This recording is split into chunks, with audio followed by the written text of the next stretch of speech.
disfrutar de la presencia del Señor. Hoy es un día especial, es el día del Señor, primer día de este mes. Es un mes que para nuestra congregación puede traer grandes resultados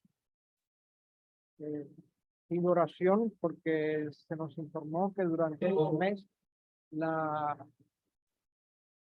junta directiva, los dueños de esta iglesia estarían tratando si pueden autorizar de que podamos salir aquí antes de cumplir el contrato que hemos hecho.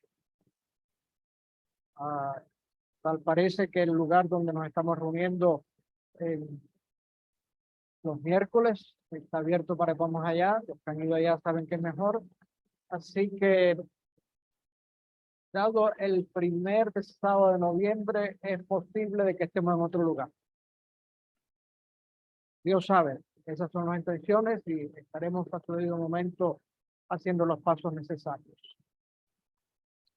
La segunda cosa que quiero mencionar aquí en esta ocasión es un momento muy importante en la historia de nuestra iglesia. En 3 semanas, la Iglesia Adventista Mundial recuerda una fecha. Debido a que no estoy aquí ese día, en 3 semanas, y dado el calendario estoy el primer sábado, primer día del mes, digo, pues lo voy a mencionar para que no se nos olvide. Cualquier cosa que aquí en 3 semanas se olvidan, sí, el pastor lo mencionó.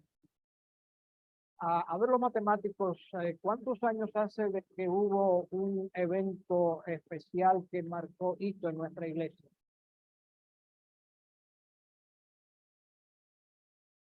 178, muy bien. La iglesia adventista del séptimo día no surgió hace 178 años. Eso fue más reciente. Pero permítame mencionarle para aquellos que quizás son nuevos, no conocen muy bien la razón por la cual nos llamamos adventistas del séptimo día. Somos adventistas porque estamos esperando el pronto regreso de Jesucristo. Y somos el séptimo día porque somos guardadores del séptimo día de la semana, sábado como el día de descanso, tal como Dios instituyó en la creación y lo ha ratificado a través de los tiempos. Fue el día en que Jesús era su costumbre ir a la iglesia, sinagoga como se le llama a la congregación de los judíos.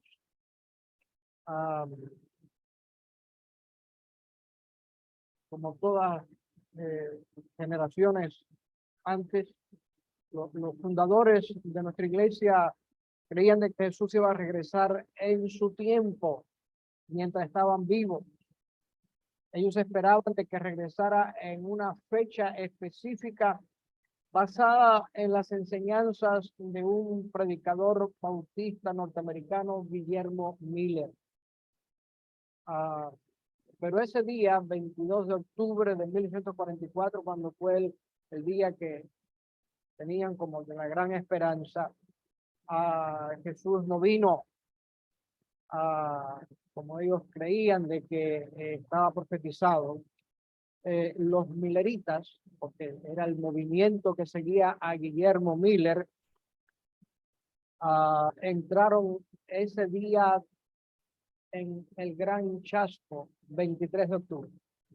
El 22 fue un día muy dulce, esperando a Jesús. En aquel momento la vamos a ver bien la nube de los cielos. Pero a la medianoche, según contaban ellos el tiempo, Jesús no vino, entró un tremendo amargura sobre ellos. Pero ese movimiento se deshizo, básicamente 3 o 4 grupos quedaron de ellos. El más pequeño, los milleritas, fue de vuelta a sus Biblias para poder determinar en qué cosas se habían equivocado. Estudiaron la Biblia más vigorosamente para buscar respuestas en las Escrituras, y como iglesia creemos de que la encontraron. Uno de esas mileritas fundadores de la iglesia era Elena Harmon, que llegó a ser después Elena White cuando se casó. A través de las visiones proféticas, a través de un estudio bíblico exhaustivo, sus escritos inspirados han dejado un legado de esperanza, mensajes llenos de esperanza que nos apuntan a Jesús y su pronto regreso. Permítame parafrasear una frase que Elena White mencionó en el año 1914, un año antes de que falleciera. Dice: ¿habría algún cristiano el cual el pulso no late más rápidamente al anticipar los grandes eventos que se están abriendo ante nosotros? Ella estaba enfocada en Cristo Jesús, comenzó su experiencia en eso, y así esta iglesia va a terminar. Hemos recibido de nuestros pioneros esa herencia que ha sido transmitida, así como la iglesia cristiana apostólica que pasó de generación en generación, ha llegado allí. Por lo tanto, permítame recordarte dos fechas que suceden en este mes. Como mencioné, el primero, 22 de octubre. En este año cae un sábado. Aquí a 3 semanas sábado, cuando estemos acá, será el día en que serán 178 años. Podamos revisar un poquito la historia, vamos a ver cómo Dios dio, cómo nos ha llegado hasta acá. Otra fecha interesante que sucede en el mes de octubre es el día 31 de este mes. Estoy seguro de que algunos lo están ligando con otra actividad. No estoy haciendo propaganda de esa otra actividad. Pero el 31 de octubre del año 1517, Martín Lutero clavó allí las puertas de su iglesia, la catedral, esas 95 tesis, y marca como el inicio de la reforma protestante, movimiento que ya había empezado, pero que ahí fue con gran auge, que Dios empezó a restaurar las verdades que habían sido perdidas. ¿Quieres conocer un poquito más? Permítame mencionarte de que en el camino, el conflicto de los siglos, Elena de White escribió bastante sobre eso, y te animo a que lo puedas leer en otro momento. 31 de octubre es la fecha, 1517, y hace un poquito más de 500 años que pasó eso. A ver si nos ponen el PowerPoint. Muy bien, está aquí tratando de entrar, si lo ponen completo en el play mode.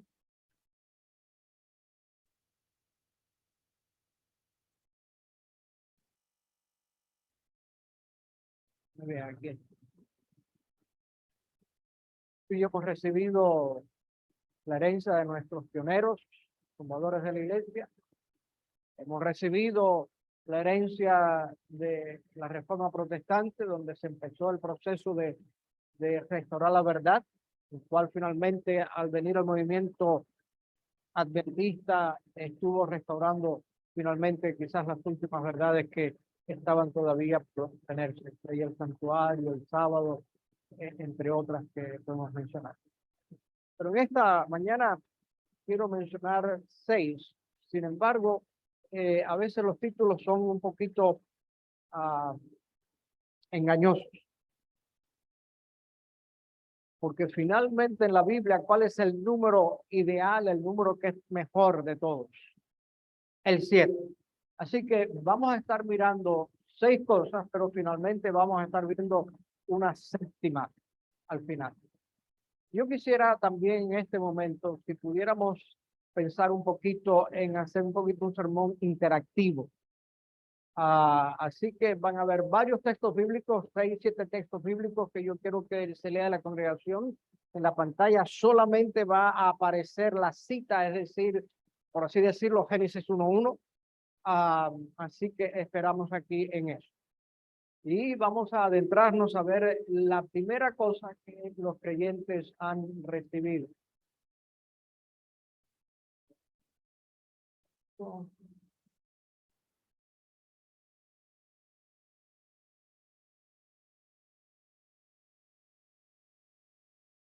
Está caminando, a ver, allá tratando de...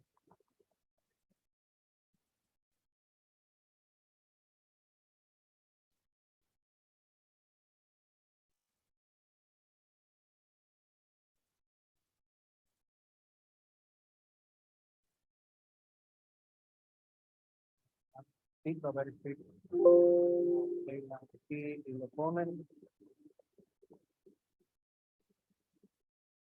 No podemos seguir sin él, pero aquí está. Magnífico. Un poquito de paciencia ahí por resolver. La primera cosa, dice allí que los creyentes han recibido, ¿qué cosa? Vida eterna.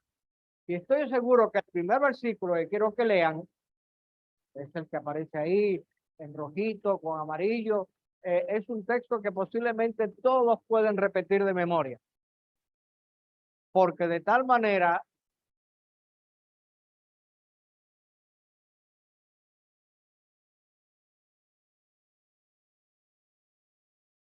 mis amados, cada texto, cada área pudiera ser algo, un sermón en sí mismo.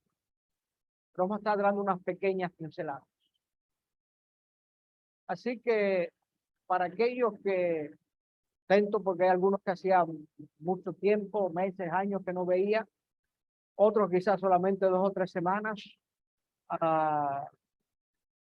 Si tú eres nuevo en el Evangelio, o si lleva muchos años el Evangelio, yo pido que tú prestes atención porque es la palabra del Señor. Hay un mensaje para ti en esta mañana de parte del Señor.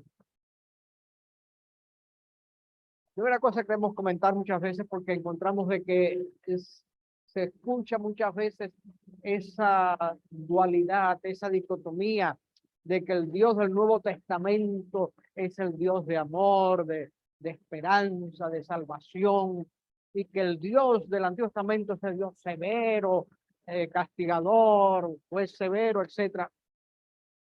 Este texto comienza desbaratando completamente. Porque ¿quién es el que tuvo tanto amor? Dios. ¿Y por quién tuvo amor?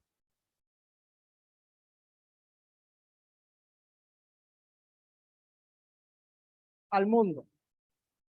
Si decimos nosotros, está muy bien.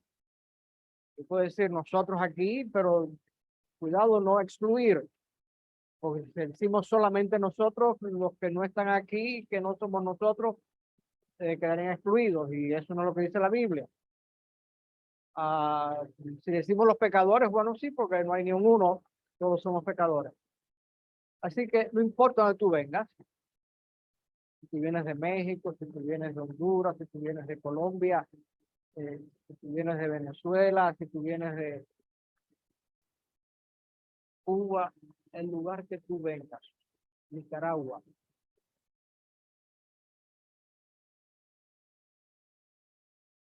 Nicaragua es el único país centroamericano que he visitado. Ah, recuerdo por allá. Ah, Dios ama a todos, hombres y mujeres, altos como bajitos, con más cabellera como con menos cabellera, un poquito más gorditos, un poquito más delgaditos. Dios ama a todos, no hace excepción, inclusive a los puertorriqueños también. Si no, no puedo vivir esta noche en casa, ¿ves?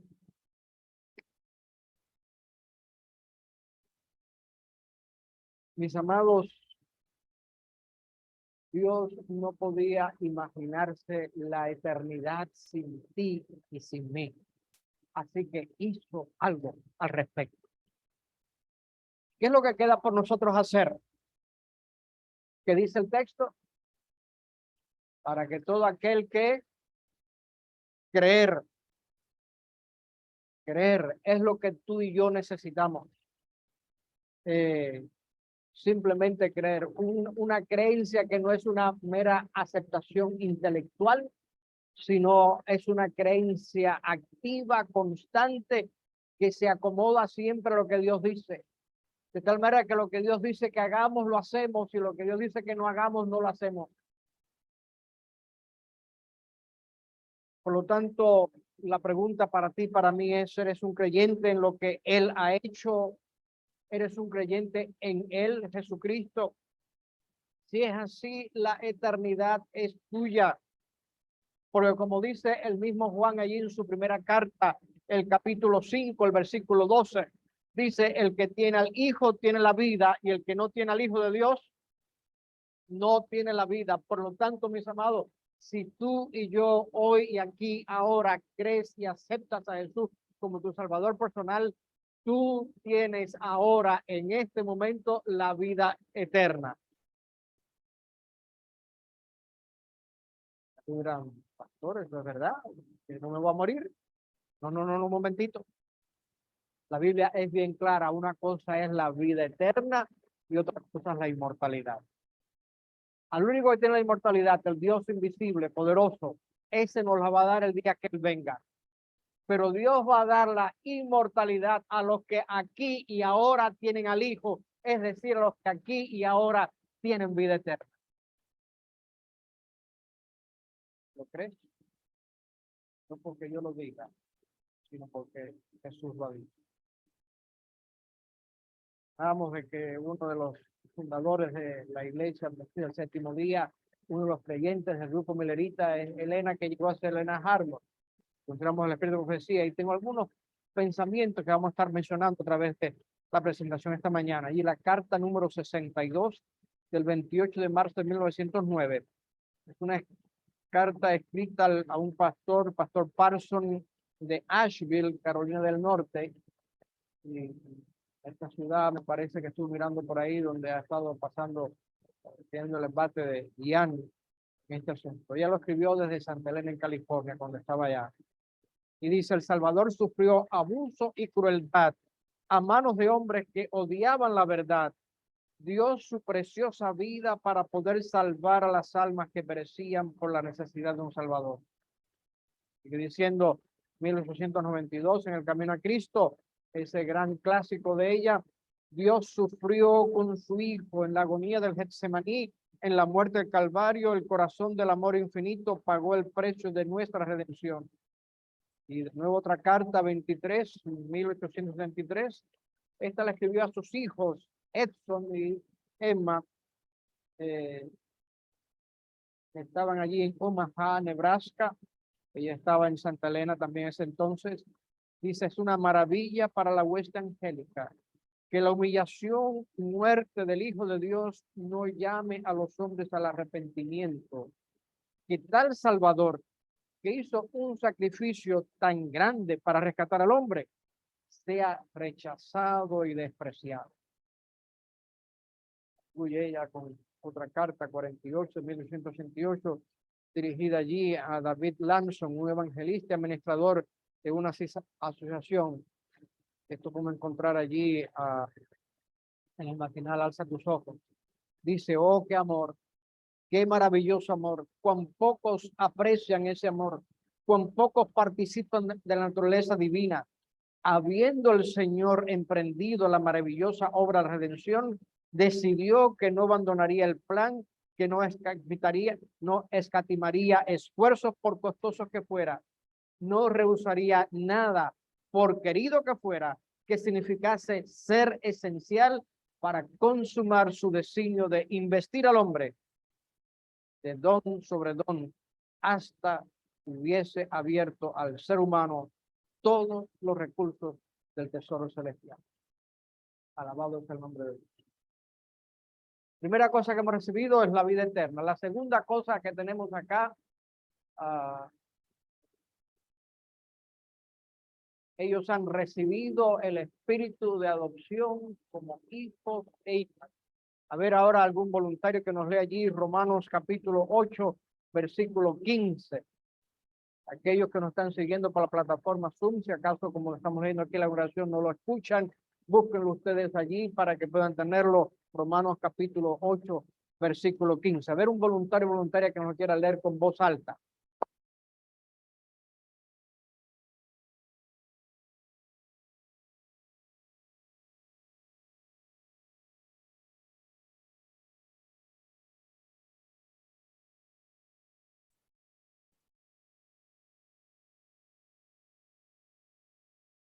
Hemos recibido el espíritu de adopción. Y por eso clamamos, Abba, papito, Padre. Mis amados, Satanás no tiene nada que decir en tu vida. ¿Sabes por qué? Jesús lo dijo allí, que el diablo ya no tiene autoridad. Mateo 28, 18, se acercó Jesús ahí, lo diciendo, toda autoridad me es dada en el cielo y en la tierra. Por lo tanto, toda la autoridad, Dios la tiene, Jesucristo la tiene, el diablo no tiene que hacer nada en tu vida. Por lo tanto, tú tienes a Dios en ti. Primera de Juan, capítulo 4, versículo 4, dice, hijitos, ustedes son de Dios y los han vencido porque el que está en ustedes es mayor que el que está en el mundo. ¿Y quién es el que está en el mundo? Satanás es el que está allí. Mis amados, hemos sido llevados a la luz. Colosenses, el apóstol Pablo lo pone allí, capítulo 1, versículo 13, dice, Él nos ha librado de la autoridad de las tinieblas y nos ha trasladado al reino de su Hijo amado. Está allí personificando, realmente estamos en un mundo, en un lugar, en tinieblas, y allí viene Dios, nos rescató donde estábamos y ahora nos pone allí donde ahora hay luz.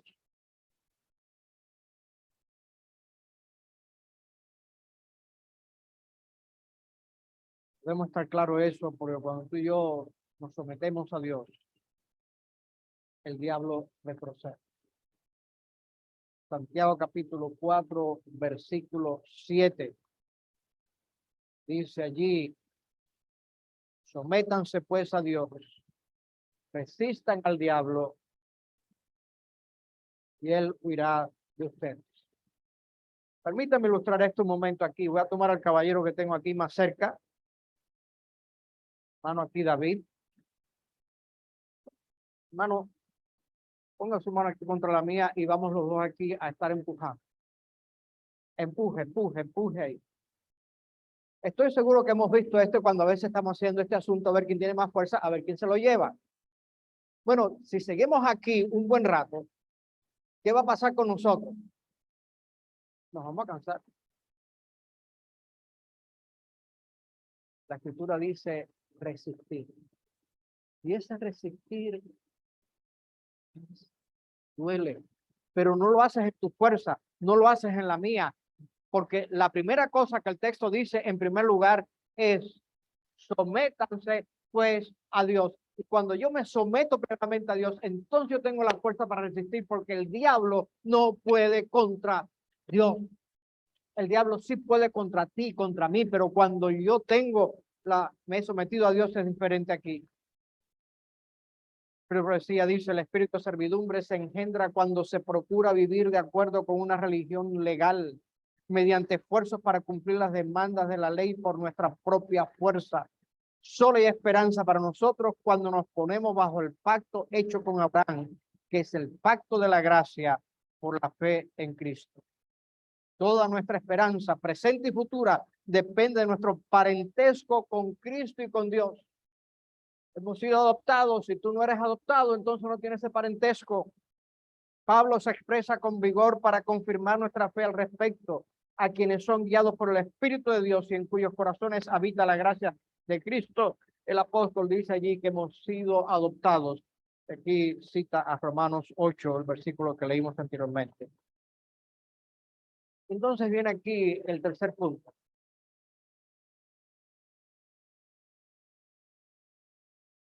A ver si nos ayuda aquí, ¿verdad? Porque no está avanzando esto acá. Muy bien. Ellos han recibido el llamado de proclamar las excelencias de Dios, quien los llamó de las tinieblas a su admirable luz. A ver quién nos lee allí el texto de Primera de Pedro, capítulo 2, versículo 9. De nuevo, aquellos que están siguiéndonos por la plataforma Zoom, la sala virtual de Zoom, pueden buscarlo allí si acaso no lo escuchan porque alguien aquí en la congregación lo estará leyendo. ¿Quién es el voluntario o voluntaria que nos lee allí? Primera de Pedro 2, 9.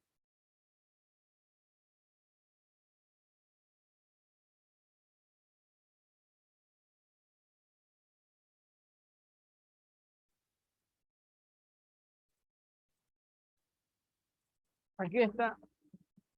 Viene hablando lo mismo. Jesús nos ha tomado de las tinieblas para que ahora anunciemos la luz que hay allí. Jesús invitó a sus seguidores y nosotros estamos allí incluidos a que vayamos y hagamos discípulos a todas las naciones, como dijo allí la gran comisión en Mateo 28, 19. Pero tú preguntarás, bueno, ¿qué cosa es hacer discípulos? Bueno, permítame aquí mencionarte un poquito tres cosas. Tú lo puedes ver allí en Mateo 28, 19 y 20. Si nosotros lo analizamos en el idioma original, hay un verbo principal que está siendo modificado por tres verbos auxiliares. Estos verbos auxiliares que están modificando el verbo principal están dando la intención de poder decir cómo se puede llevar adelante la acción al cual está mandando el verbo principal. Y el verbo principal está en el modo imperativo. Aquellos que son especialistas en la lengua española, así como también en la lengua inglesa, cuando hay algo imperativo, ¿cómo se entiende eso? Cuando hay algo imperativo, que hay que hacerlo, es un mandato. Por ejemplo, si yo le digo, hermana Araceli, usted sería tan amable, por favor, y se puede poner allí para que los de atrás puedan ver. Yo estoy pidiendo un favor. Yo le digo, hermana Araceli, múvase para allá. Está imperativo, no le queda de otra. Lo que está escrito allí es, hagan discípulos. No es una opción, es un mandato, es un mandamiento igualito que los 10 mandamientos que Dios dijo, no hagas esto o haz lo otro. ¿Y cómo se hace? Pues hay tres verbos auxiliares. La primera es vayan o id, como tiene muchas versiones. En segundo, bautizándolos en el nombre del Padre, dijo el Espíritu Santo. El tercero es enseñándoles que guarden todas las cosas. Algunos toman de que el orden tiene preferencia. Yo creo que están simplemente mencionados porque finalmente el último incluye no solamente lo que viene antes, sino durante y después. Me gusta ilustrarlo con la siguiente forma. Estoy seguro de que aquí todos podemos tenernos, hay niños pequeños acá, y la mayoría de nosotros, salvo los niños, que algún que otro joven puede hacer, somos padres y madres. ¿Qué tiempo tomó para que finalmente naciera nuestro hijo, nuestra hija? 9 meses. ¿Qué sucede si la criaturita, el feto, sale de 4 meses? Lo más probable es que se muera. Digo lo más probable porque hoy en día con tanta tecnología y tanta cosa es posible que recreen el asunto como para que pueda permitirle a eso si lo toman a tiempo. Pero normalmente 4 meses creo que no camina la cosa. Todavía falta mucho para desarrollarse. Pero ¿qué sucede si se queda 10 meses en el vientre de la madre?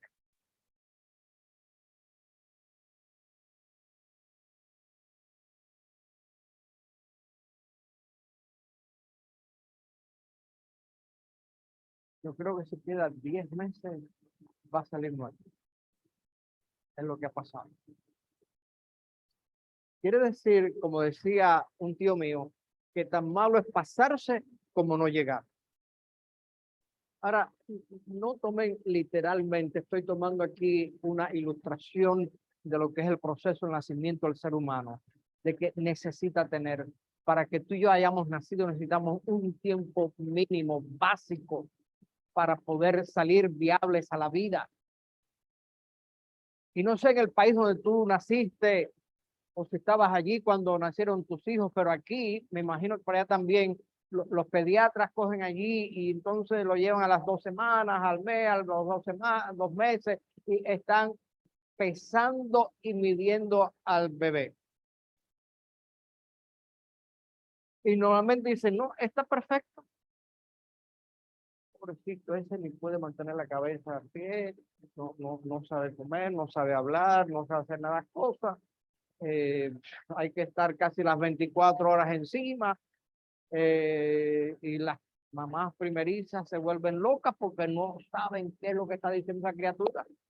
¿Te acuerdas, mamá, la primera vez que fuiste mamá? ¿Te acuerdas? Después cuando vino el segundo, tercero, no, ya yo sé más o menos. Pero esa primera vez, ¿cómo es posible que decimos que está perfecto ahí? Mis amados, está perfecto a ese estado de su desarrollo. Esa es la perfección, es la madurez cristiana.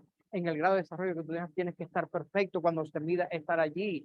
Por lo tanto, ese crecimiento, ¿qué sucede para que esa criaturita, ese niño, esa niña, ese bebé tenga que crecer? Tiene que hacer mucho ejercicio, por eso tú lo ves siempre con las manitas y los pies así. Este es el ejercicio cuando acostaditos allí, mueven y mueven, mueven y mueven. Yo, ya de ver los 2 minutos me cansé. Ese es el ejercicio que están haciendo. Y si no les das la comida, y que, oye, me son cada 2 horas. ¿Te recuerdas, mamá? Estos primeros meses, dándole ahí el pecho. Yo recuerdo con mis hijas que llegué y dije, mire, si en algún momento en el sermón digo algún disparate, perdónenme, pero es que yo no duermo. Esto, decidí con mi esposa de que a medianoche por ahí, donde le tocaba, lo tomaba yo, cuando ya se le veía quedar la botellita, y yo me levantaba a esa hora para que tuviera unas 5 o 6 horas de dormir. Y digo, esa despertada de medianoche,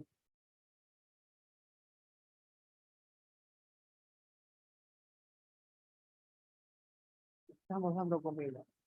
¿Qué dice que hay que hacer discípulos? Hay que ir. No es simplemente ven aquí a la iglesia, tú y yo tenemos que salir a buscarlos, vayan, ir. Tenemos que enseñarles qué cosa, todas las cosas que Jesús ha mandado. Y la pregunta viene, ¿cuántos realmente pueden decir que tú y yo ya conocemos todas las cosas? Por lo tanto, aunque tú hayas nacido, aunque tú seas un miembro, necesitas saber de que cada día Dios tiene algo nuevo para decirte a ti. Tú tienes que aceptar en tu vida.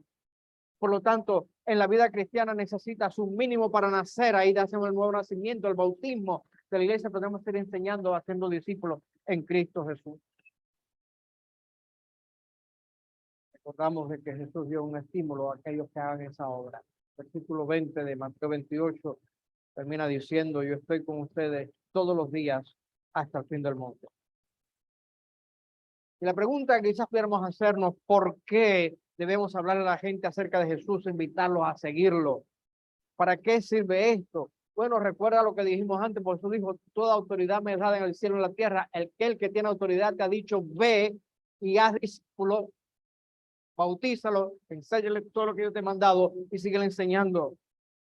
Él es ahora el Rey de Reyes y su victoria sobre la muerte y el poder del pecado es segura.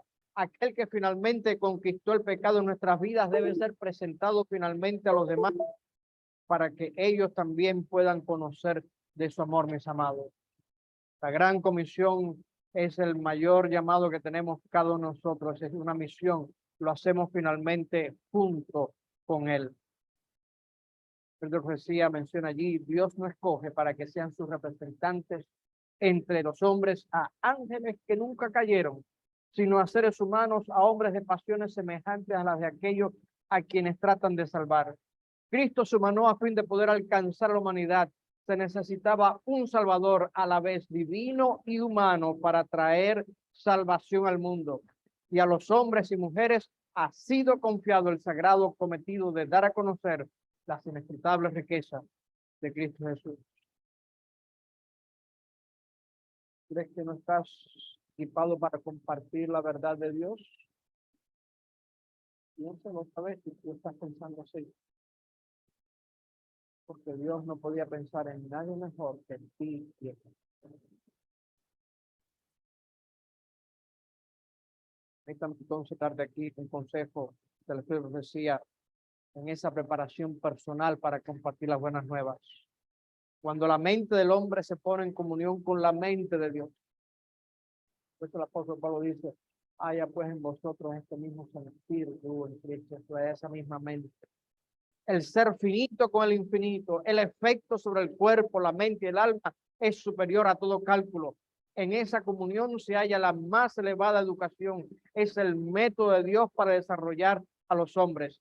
Amístate ahora con él. Y cita aquí al patriarca Job. Es su mensaje a la humanidad. Por lo tanto, la pregunta para ti, para mí en esta mañana es, ¿dejarás que la comunión con Dios sea tu educación? Quiera Dios que sea que sí. La otra cosa que menciona, luego si nos ayudan acá, avanzarnos por aquí, no estoy logrando avanzar.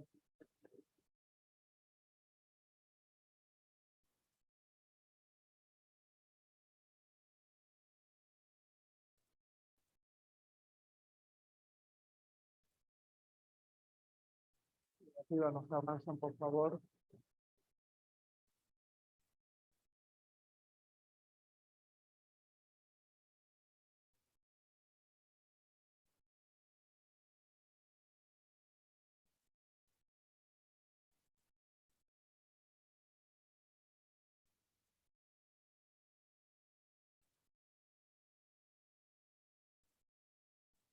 Ellos han recibido renovación continua de sus mentes. Romanos capítulo 12, versículo 2, a ver quién nos lo lee.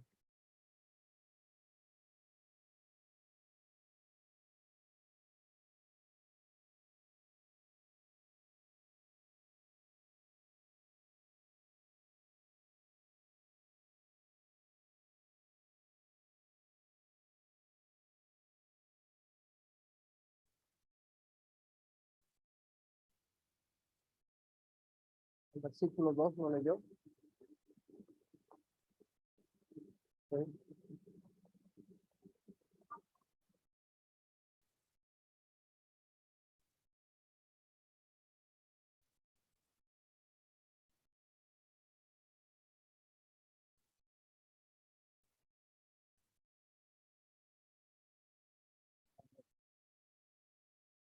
Pregunta, ¿qué cualidades ves que el Espíritu Santo está desarrollando?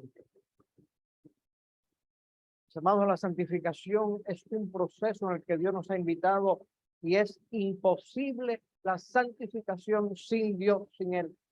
Cada momento y cada día aprendemos más acerca de Dios, quienes somos en Él, despojándonos de las viejas mentiras y aferrándonos más a la verdad tal cual es en Dios. Esto significa de que vemos a nuestros caracteres y la forma en que interaccionamos con el mundo empieza a cambiar porque estamos permitiendo que el Espíritu Santo transforme nuestra vida. Somos transformados allí por la renovación de nuestra mente. En tu caminar con Dios, en tu viaje con Dios, ¿qué cambios has notado en ti? Tal vez veas paciencia, o quizás veas más esperanza, o quizás más positividad, o quizás tiene más empatía. Tal vez ya no estés lidiando con adicciones o con dependencia de las cosas terrenales en lugar de Dios. El Señor ha apartado para sí a los que son piadosos. Esta consagración a Dios y separación del mundo se ordena definitivamente tanto en el Antiguo como en el Nuevo Testamento. Existe una muralla de separación que el Señor mismo ha establecido entre las cosas del mundo y las cosas que Él ha apartado del mundo para sí mismo. La vocación y el carácter del pueblo de Dios son peculiares y sus perspectivas son peculiares, y estas peculiaridades las distinguen de todos los demás pueblos. Todo el pueblo de Dios se encuentra en el mundo, constituye un solo cuerpo desde el comienzo hasta el fin del tiempo. Tienen una sola cabeza que dirige y gobierna el cuerpo. Las mismas órdenes que se le dieron a Israel antiguo se dan también al pueblo de Dios en la actualidad, que se aparten del mundo, porque la gran cabeza de la iglesia no ha cambiado. La experiencia de los cristianos de estos días es semejante a los viajes del Israel antiguo, cuando iban hacia la tierra prometida.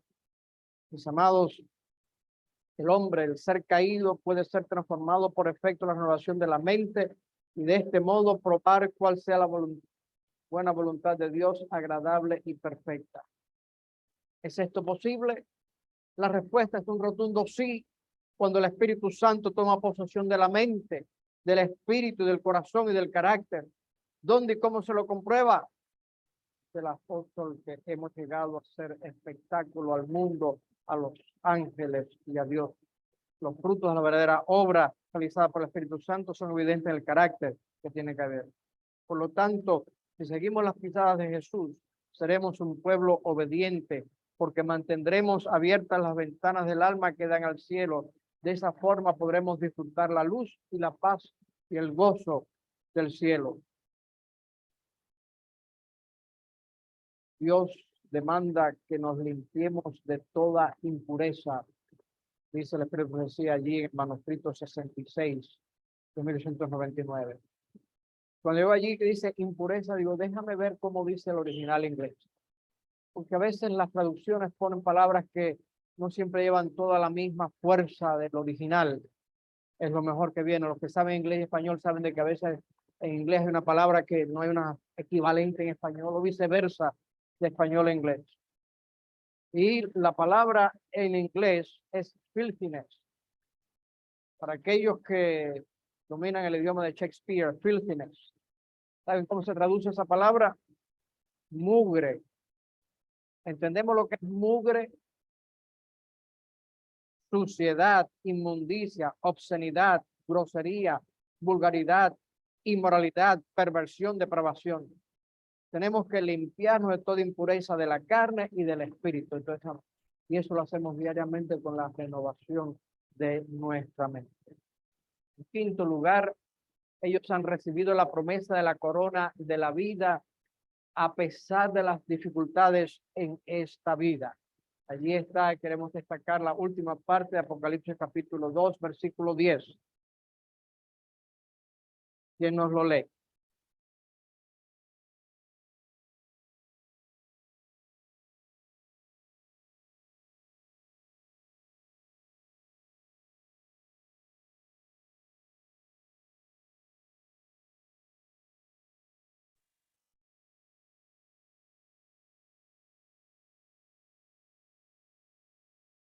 A pesar de las dificultades, Dios ha prometido darnos ¿qué cosa? La corona de la vida. Hay que ser fiel hasta qué momento? Hasta la muerte. Algunos tuvieron que morir siendo mártires, otros simplemente morir de edad avanzada.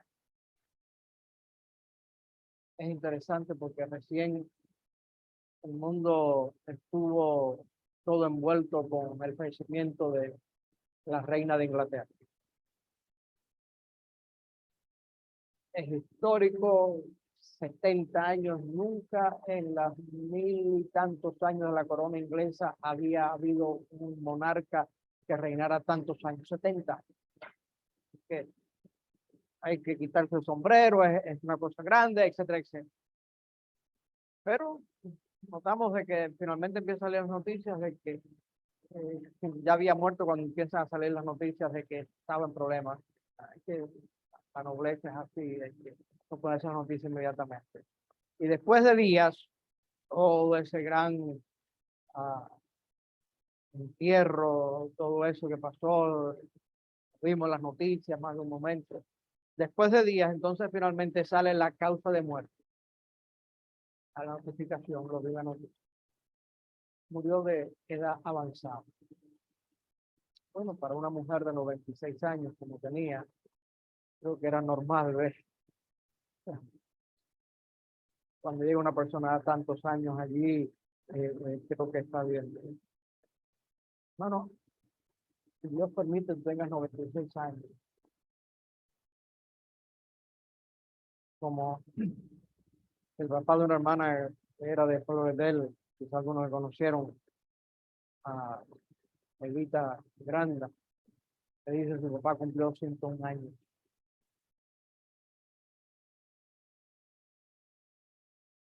No importa los años que tú vivas, es fiel hasta que llegue el momento de la muerte. Dios quiere hacer mucho más por ti de lo que tú y yo estamos pidiendo en el Senado. El apóstol Pablo dice, aquel que es poderoso para hacer todas las cosas mucho más abundantemente de lo que pedimos o pensamos, según el poder que actúa en nosotros. ¿Qué cosas le hemos pedido a Dios? Tiene cosas mejores planeadas para ti, por lo tanto, acepta su palabra. Los que esperan que son los que serán coronados de gloria, honor y inmortalidad. No necesitáis hablar de los honores del mundo o de las alabanzas de los que el mundo considera grandes. Todo ello es vanidad. Y aunque se le hizo mucha honra y se le puso la corona allí, que vale tanto y todo el asunto, finalmente está allí una lápida y se enterró igualito que se puede enterrarte a ti o aún sin lápida, igualito. Pero el cuidado de Dios por su herencia es constante. El sexto que queremos estar mirando, ellos han recibido libertad del pecado. Y esta es nuestra lectura bíblica. A ver quién lo lee.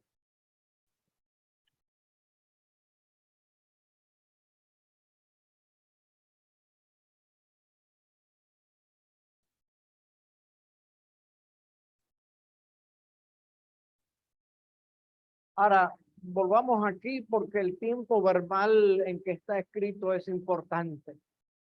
Dice allí, lo acabamos de leer, a quien nos lavó. ¿En qué tiempo está eso? ¿Cuándo sucedió esa acción? Pasado. Mis amados, allí en la cruz del Calvario, Jesús lavó tu pecado y el mío. No se hace efectivo en mi vida a menos que yo crea. ¿Recuerda el primer texto? Para que todo aquel que en él crea, entonces se hace efectivo a mí, pero Dios nos ha lavado desde aquel momento.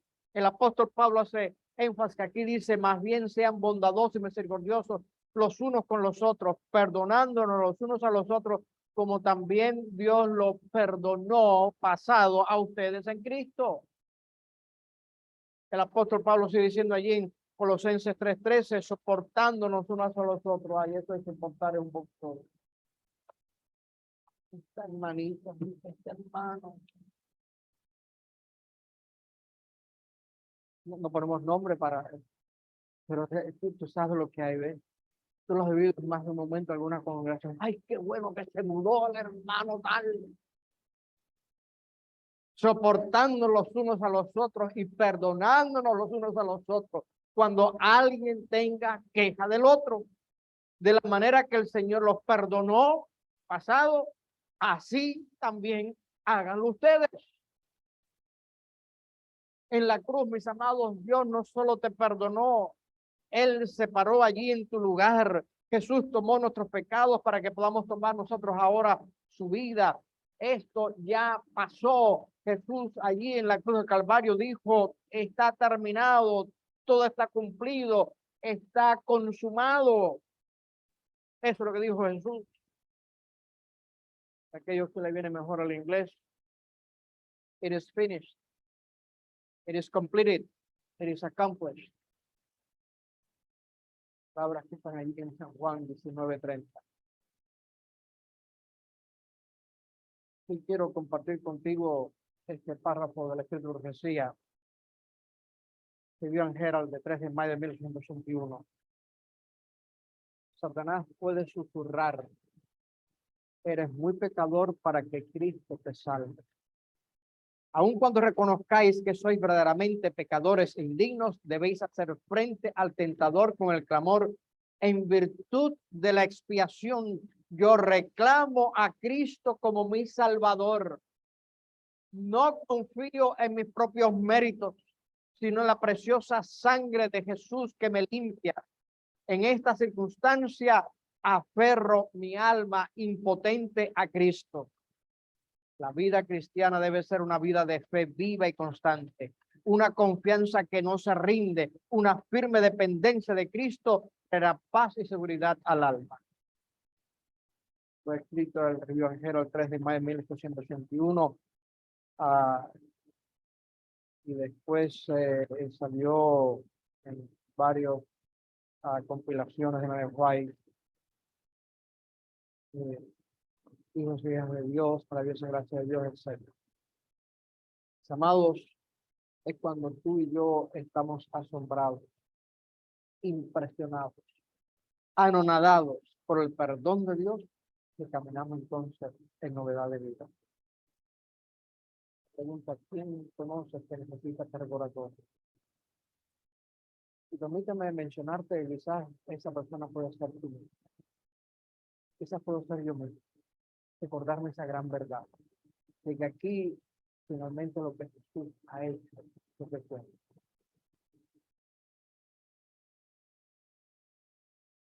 Le dije que eran 7, ¿verdad?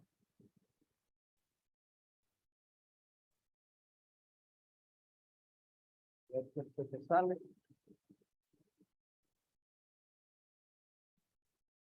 Apagó aquí ahora. Aquí está. Filipenses, capítulo 1, versículo 6. A ver quién no lo quiere leer.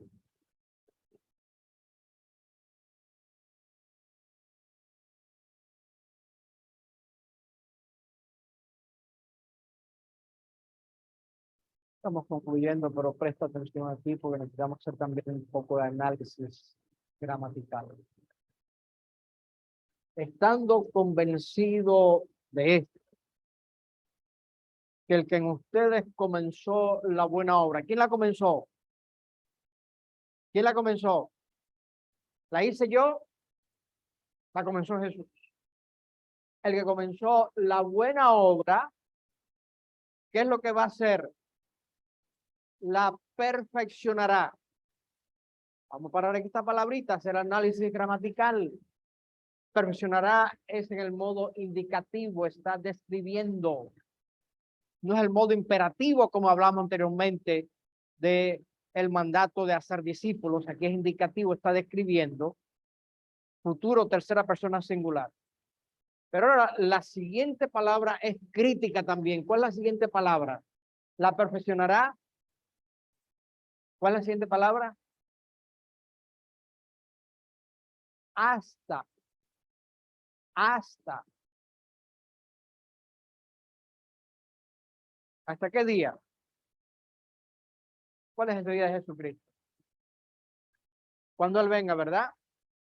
Así que aquí está diciendo que el que comenzó la obra en ti, algunos llevan 40 años en la iglesia, algunos llevan 50 años en la iglesia, algunos llevan 20 años en la iglesia, algunos llevan 1 año en la iglesia, otros quizás solamente tienen meses. No importa el tiempo, el que comenzó en ti la obra, cuando tú recibiste a Jesús y tuviste el don de la vida eterna, cuando tú fuiste allí adoptado, allí cuando ahora tú empiezas a vivir por la renovación de tu mente, esas cosas que hemos recibido, cuando hacemos eso allí, dice que Él la va a perfeccionar hasta ese día. En otras palabras, hasta que llegue ese día. En cuanto llegue ese día, ¿hasta dónde? Estar capacitado para estar en condiciones de durante el día del Señor Jesús. No esperes que el Señor Jesús va a hacer esa obra en el día del Señor Jesús. No, lo va a hacer durante, hasta el día. ¿Qué quiere decir esto, mis amados? El apóstol Pablo dice, estoy seguro, estoy convencido de esto, que al comenzó la obra de la salvación en vosotros, el que comenzó la buena obra, la va a perfeccionar hasta el día de Jesucristo. No dice que la va a perfeccionar en ese día de Jesucristo. Cuando habla del día de Jesucristo, se refiere precisamente, como dijimos, a la segunda venida. Al día de la segunda venida de Cristo. Y Pablo dice que el Señor Jesucristo empezó la obra en ti, pero que no ha terminado todavía, la está perfeccionando. En otras palabras, somos cristianos en construcción, no se ha terminado. Yo no sé en otros lugares, pero llevo tiempo acá y ustedes saben aquí la carretera empieza en construcción. Y pasa un año, pasa 2 años, pasa 3 años, pasa 4 años, todavía está en construcción. Y ¿cuándo van a terminar esta bendita carretera?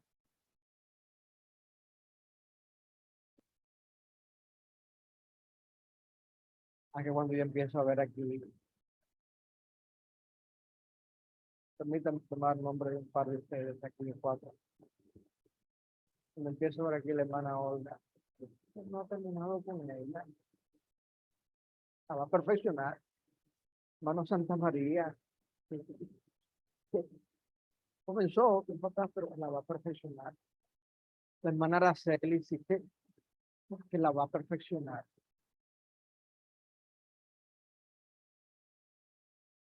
El hermano la va a perfeccionar. Hermana Isabel, Ana Rita, Ana Viviana, sí, lo va a hacer. Mis amados, ¿qué es lo que tú y yo vamos a hacer con esta obra? Estamos aquí la vista.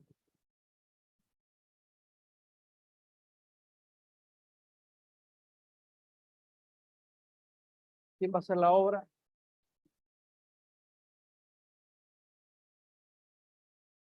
¿Quién va a hacer la obra? Quiero unir aquí para que entendamos bien en este contexto. Mencioné aquí comenzando de que el 22 de octubre es un hito en nuestra historia, el movimiento milerista. 23 de octubre experimentó ese gran chasco, por eso no vino. De allí surgimos nosotros. Estaba enfocado en Jesús que iba a venir. Enfocamos aquí ahora de que finalmente cuando toma nombre identifica dos cosas grandes. Adventistas del séptimo día, somos adventistas porque esperamos el regreso de Jesús del séptimo día, porque guardamos el séptimo día sábado. Pero sabes algo, que allí en Éxodo 20 el mandamiento el sábado tiene como 4 versículos. Además tiene 1. 4 versículos para hacernos entender que qué es lo que tenemos que hacer el sábado. Nada, descansar, porque Jesús completó la obra de la creación. Jesús completó la obra de redención. Y cuando tú y yo somos adoptados porque recibimos a Jesús, Él la va a perfeccionar hasta el día. Tú y yo no vamos a ser perfectos aquí ahora, sino hasta aquel día, porque cuando llegue aquel día dice, le veremos a Él tal como es Él. Eso me da esperanza a mí, debe darte esperanza a ti, porque a pesar de los defectos de mi carácter, Jesús no ha terminado. Pero no confundamos esto de que aquí simplemente estoy cruzado de brazos, no, hermano Santa María, no, no es así, está cruzado de brazos. Es creer, es permitir que Jesús cada día siga moldeando tu vida. Cuando Jesús te dice, haz esto, por la gracia de Jesús, yo lo hago. Cuando Jesús dice, no hagas esto, entonces yo no lo hago, porque Él está haciendo el querer como el hacer por su buena voluntad, y va a perfeccionar hasta el día de la venida de Cristo Jesús. En aquel día vamos a ser diferentes, porque le veremos tal cual es Él.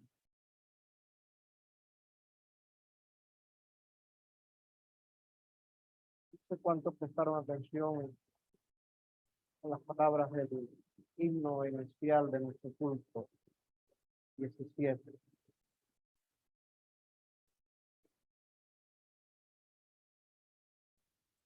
Lo escogí por una frase de la primera estrofa. Lo voy a leer aquí. Oh Padre eterno Dios, alzamos nuestra voz en gratitud por lo que tú nos das con sin igual amor. Hemos visto 7 cosas en el culto. Estamos agradecidos a Dios. Estamos viviendo a la altura de los regalos que Dios nos da.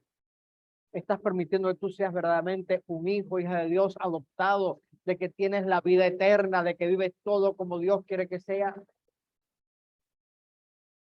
Mis amados, estamos viviendo en un tiempo donde cada vez vemos más el mal que hay en este mundo. Cada vez vemos más el mundo como se pone de mal en peor, y va a llegar el momento en que finalmente Jesús va a venir. Y cuando llegue ese momento, yo quiero ser de los que, aunque hoy no estoy perfecto, pero Jesús está perfeccionándome hasta ese día. Aunque no soy perfecto, estoy saliendo para hacer discípulos como Jesús quiere que yo haga, porque toda autoridad les ha dado en el cielo y en la tierra. No solamente estoy diciendo a otros que Jesús viene, mi vida está un testimonio de lo que Dios quiere que haga. Mi vida siempre es un momento de que estoy diciendo lo que estoy haciendo no gana mérito en mí, porque estoy descansando en la obra completa de la creación y la redención. Jesús libertó al pueblo de Israel, lo sacó de Egipto, lo liberó de Egipto. A mí me ha liberado de la esclavitud del pecado. Y ahora manda que vivamos piadosamente delante de él. Si tú has andado lejos del camino cristiano, yo te invito a que aceptes a Jesús, para que tú puedas finalmente permitir que él finalmente termine perfeccionando tu vida. Si estás comenzando tu experiencia cristiana, yo te invito a que sigas permitiendo que Jesús siga. No te compares con que lleva 40 años, porque el bebé nunca se compara con la papá del mamá, pero cuando el médico lo mide, está perfecto. Tú puedes estar perfecto en ese momento, porque el que comenzó la obra en ti, la perfeccionará hasta el día que él venga. Cuando llegue ese día, finalmente estemos llenos de los cielos. Dice el Apocalipsis, para poner nuestras coronas. Porque la reina de Inglaterra tenía, la dejaron allí sobre el féretro, la corona de vida eterna. Vamos a ponerla a los pies de Cristo, así podemos decir, digno es el Cordero. Pues como solo obra en mí, la siguió en mí y la terminamos. Que yo podamos estar allí, dando